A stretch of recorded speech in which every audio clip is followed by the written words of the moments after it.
A esta hora, temas económicos en nuestra región. ¿Cómo le va? ¿Cómo anda? Bienvenido. Decisiones que toman nuestros gobernantes y que impactan en nuestros bolsillos. Mire nuestros titulares.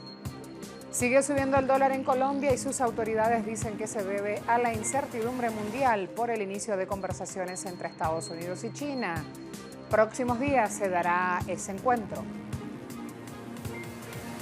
Kristalina Georgieva advierte sobre riesgos económicos. Hoy en nuestro expediente económico al rojo vivo está el Brexit.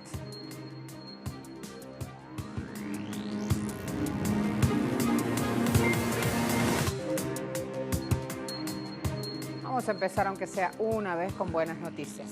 Bolivia lidera reducción de pobreza extrema en nuestra Sudamérica.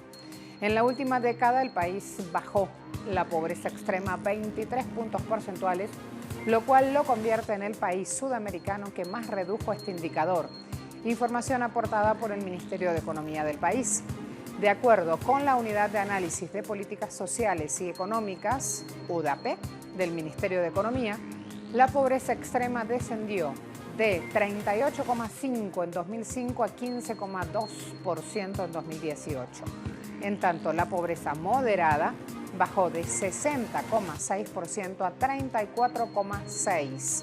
De igual manera, UDAPE señaló que los programas de transferencias condicionadas en efectivo, caso el bono Juancito Pinto que se entrega a los estudiantes, la renta dignidad que se entrega a los mayores de 60 años y el bono Juana Azurduy para las mujeres embarazadas han disminuido de forma significativa la pobreza extrema en todo el territorio nacional. El Ministerio de Economía indicó también esta baja en el indicador de la pobreza es reconocida por organismos internacionales que destacan los avances sociales que se dan en Bolivia. Otro panorama de capa caída en Colombia. Vamos a revisar cómo queda la distribución del presupuesto de la Nación para el próximo año frente a la devaluación del peso y frente al encarecimiento de la deuda. Por el Ministerio de Hacienda de Colombia busca afectar la distribución del presupuesto general de la nación para actualizar los compromisos financieros con la nueva tasa de cambio. También se intenta aumentar el porcentaje destinado a la amortización de la deuda, afectando el rubro de inversión y de gastos de funcionamiento. Según el CELAT, el 85% del presupuesto de 2020 se destinará a gastos de funcionamiento del gobierno, 8,9% al pago de servicios financieros y solo 5,3% a inversión. Esto quiere decir que el gobierno adquiere deudas para mantener el aparato estatal y cumplir obligaciones financieras, lo cual contradice la promesa de campaña de Iván Duque de disminuir el gasto en funcionamiento y mejorar la capacidad productiva y económica del país. A este escenario hay que sumar los resultados de la denominada Ley de Funcionamiento, que en un principio estaba destinada a beneficiar a los grandes capitales con exoneraciones y deducciones impositivas para aumentar la inversión y el empleo. Sin embargo, hasta el momento dicho objetivo no se ha logrado, pues en lo que va de 2019, la cifra de ocupados se redujo en 60.000 personas y la de desocupados subió a 71.000 personas, ubicando la tasa de desempleo en 10%. Asimismo, el CELAT estima que por cuenta de los beneficios tributarios otorgados a las empresas, en 2020 el país dejará de recaudar 9.546 millones de pesos que se suman a los 13,7 billones que actualmente se dejan de percibir por cuenta de anteriores reformas. En Ecuador siguen las protestas contra Lenín Moreno después que el gobierno anunciara sobre estas nuevas medidas económicas que tienen el sello del FMI. Ya se originan desabastecimiento en los supermercados y el riesgo país subió 100 puntos desde la última jornada. Una semana de protestas incluso ha reducido la producción petrolera, producción cayó un 31%, si hablamos específicamente de ese rubro. Aportamos datos económicos a una situación política convulsionada y que en el minuto a minuto va generando informaciones. Incluso está la conmoción que genera la información en todo el mundo que el gobierno chino habló sobre esto y mostró su preocupación por la situación que vive Ecuador. El gigante asiático es el principal socio comercial de este país, es uno de los principales acreedores y las empresas chinas acaparan también grandes contratos de infraestructura. Ahora se dan cuenta que la realidad que está pasando Ecuador genera un gran riesgo, la seguridad jurídica de sus inversiones es algo que les levanta justamente preocupaciones. Fíjense este pronunciamiento. China está prestando mucha atención a la situación política en Ecuador. Se opone a cualquier forma de violencia y espera que las partes relevantes de Ecuador puedan resolver sus disputas pacíficamente a través del diálogo y la negociación dentro del marco de la Constitución y la ley, para mantener la estabilidad de la situación política del país. En Panamá, tras cumplirse 100 días de gestión presidencial de Laurentino Cortizo, la ciudadanía le exige mejorar con urgencia la economía y la seguridad. En los últimos días, el gobierno aumentó de 40 a 153 la lista de medicamentos incluidos en la canasta básica de esos productos, porque el panorama de salud también está debilitado. Cortizo realizó una emisión de bonos por 2.000 millones de dólares para hacer frente al pago de proveedores y contratistas del Estado, al tiempo que adelantó una reforma para mover el poderoso músculo que aporta el sector de la producción, el sector de la construcción. Expertos económicos sitúan el crecimiento para este año en un indicador del 5%, mientras que el año pasado había alcanzado el 3,7%.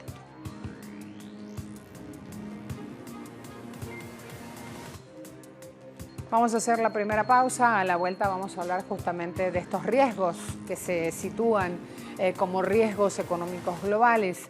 Quien da la voz es la máxima autoridad del Fondo Monetario Internacional, así que atentos a este pronunciamiento.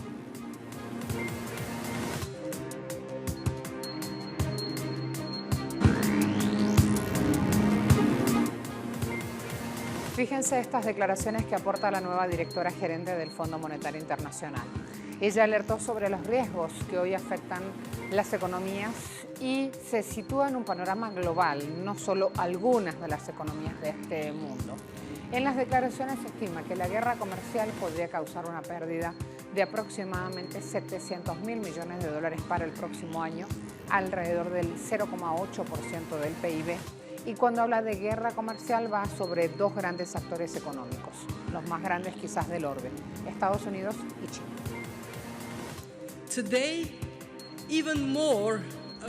Hoy, aún más de la economía mundial se mueve en sincronía, pero desafortunadamente, esta vez el crecimiento se está desacelerando. Para ser precisos, en 2019 esperamos un crecimiento más lento en casi el 90% del mundo. En otras palabras, la economía mundial es ahora una desaceleración sincronizada. Esto significa que el crecimiento de este año caerá a su tasa más baja desde el comienzo de la década.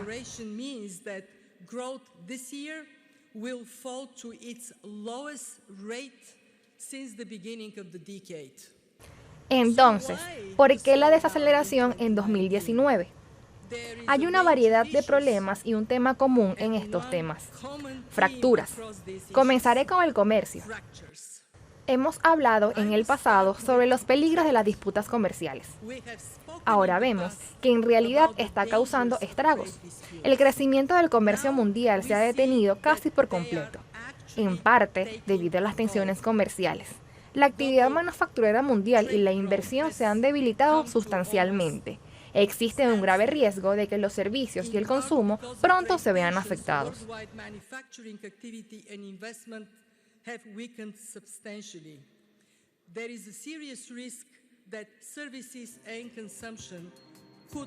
Y hay otras voces que también indican que hay empeoramiento económico en la eurozona. La Organización para la Cooperación y el Desarrollo Económico, OCDE, reflejó hoy que los indicadores compuestos avanzados mantuvieron señales de empeoramiento en cuanto a la coyuntura económica en el conjunto de la zona euro. El reporte OCDE, recibido en esta capital, agrega que la peor parte en tales datos la llevan países como Alemania, Estados Unidos y España. Hay que destacar que, según el indicador, con varios meses de anticipación e inflexiones en el ciclo económico, bajó 10 centésimas para Estados Unidos hasta los 98,96 puntos y otras 10 centésimas para la zona euro en su conjunto a 98,96 puntos, por debajo en ambos casos del nivel 100 que marca la media de largo plazo. Asimismo, el descenso mensual correspondiente a agosto llegó a ser de 15 centésimas para Alemania, de 22 centésimas para España y de hasta 61 centésimas para Irlanda. Por otro lado, las economías emergentes, los indicadores de China dan muestras de crecimiento estable, subió 18 centésimas a 98,99 puntos y en Brasil descendió una centésima a 102,13 puntos.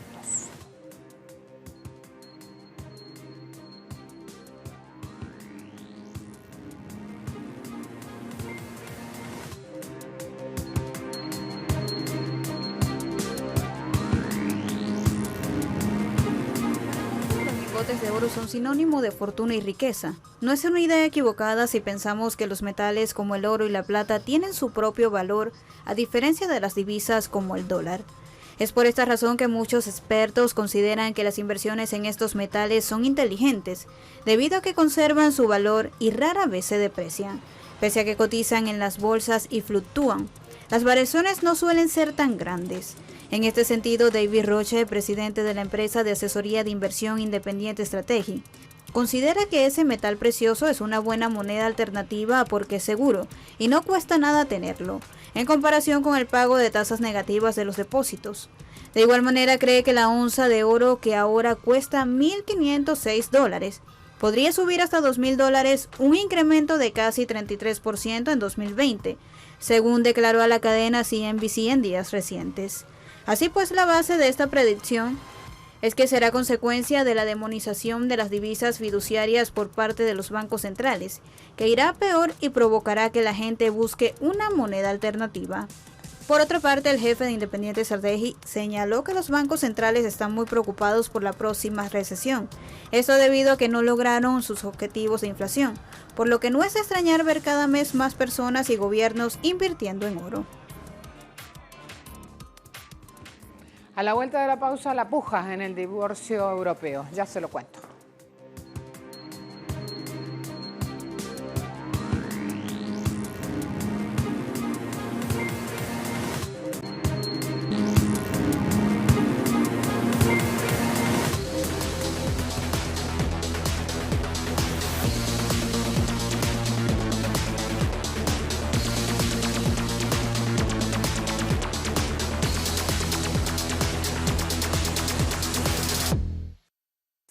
Hemos presentado un compromiso justo y razonable para todas las partes que respeta el resultado del referéndum histórico y esperamos que la Unión Europea se comprometa con nosotros seriamente y, al presentar estas propuestas, nos hemos movido. Ahora es el momento de la Unión Europea, moverse también. Si lo hace, entonces todavía hay muchas posibilidades de que podamos irnos con un nuevo acuerdo. Sin embargo, si la Unión Europea no se mueve, este gobierno está preparado para irse sin un acuerdo el 31. Y habló rápidamente el ministro de Agricultura, Pesca y Alimentación de España, que está reunido hoy con los comisarios europeos de Comercio y de Agricultura, abordando el tema de los aranceles del 25% que Estados Unidos quiere imponer a numerosos productos. Cuando le tocó hablar del Brexit, España insiste en que se dé el escenario que se dé por delante, van a salir lo mejor parados posible. El gobierno de Reino Unido intenta calmar las aguas porque hasta ahora lo que tienen es un divorcio de la Unión Europea sin acuerdo.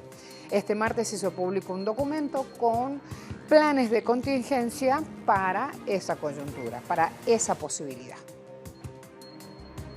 A solo 3 semanas de que Reino Unido abandone el bloque común, el futuro del Brexit sigue siendo profundamente incierto y tanto Londres como Bruselas se están posicionando para evitar la culpa de un retraso o un Brexit desordenado sin acuerdo. El Parlamento británico, donde la mayoría de los legisladores han tratado de evitar un divorcio sin acuerdo, ha exigido una actualización de los esfuerzos del gobierno de Boris Johnson para tratar de mitigar la interrupción que se está dejando sin un acuerdo que se espera sea el desenlace final en las negociaciones por el divorcio. El gobierno publicó una actualización de esos planes este martes en un documento de 155 páginas titulado Informe de Preparación sin Acuerdo, que cubría los pasos dados en temas claves como las fronteras, los derechos de los ciudadanos, la energía, la industria e Irlanda del Norte. La hoja de ruta incluye además un nuevo servicio de asesoramiento para ayudar a los proveedores de productos médicos.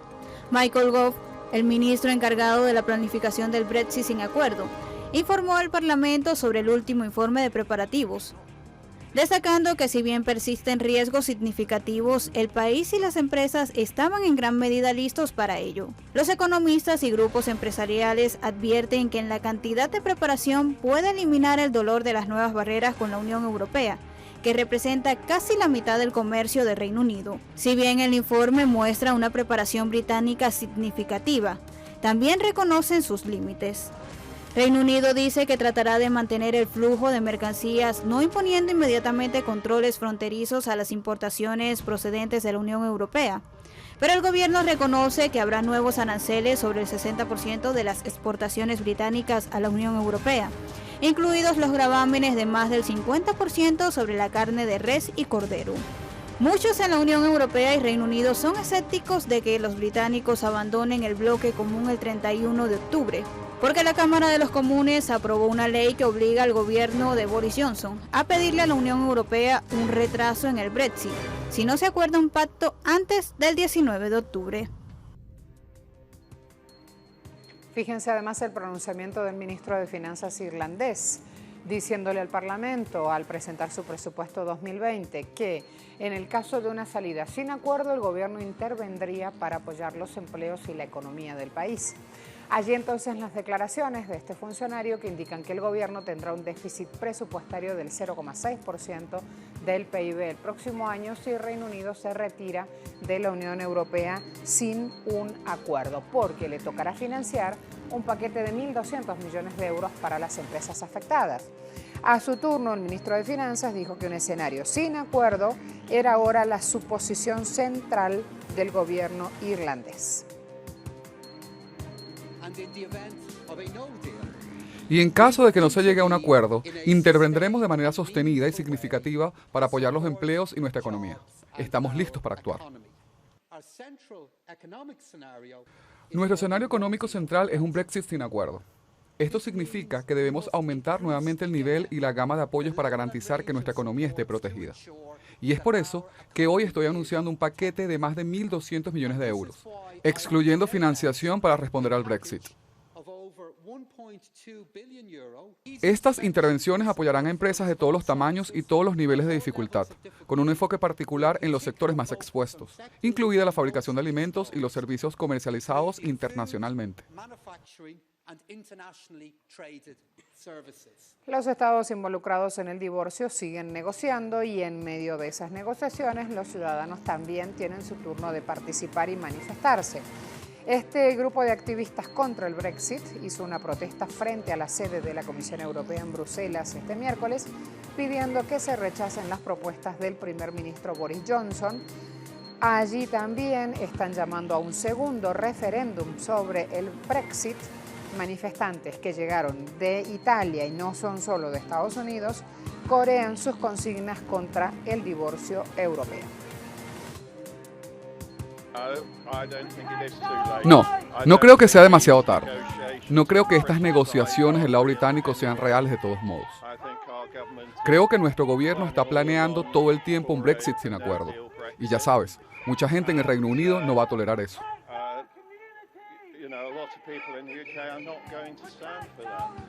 En medio de esta disputa resuena el mensaje en Twitter del presidente del Consejo Europeo, Donald Tusk. Boris Johnson le dice, lo que está en juego no es ganar un estúpido juego de culpa. Está en juego el futuro de Europa y el Reino Unido, así como la seguridad e intereses de nuestra gente. No quieres un trato, no quieres una extensión, no quieres revocar. ¿A dónde te diriges? Hasta aquí nuestro expediente económico. Gracias a todos. Hasta la próxima.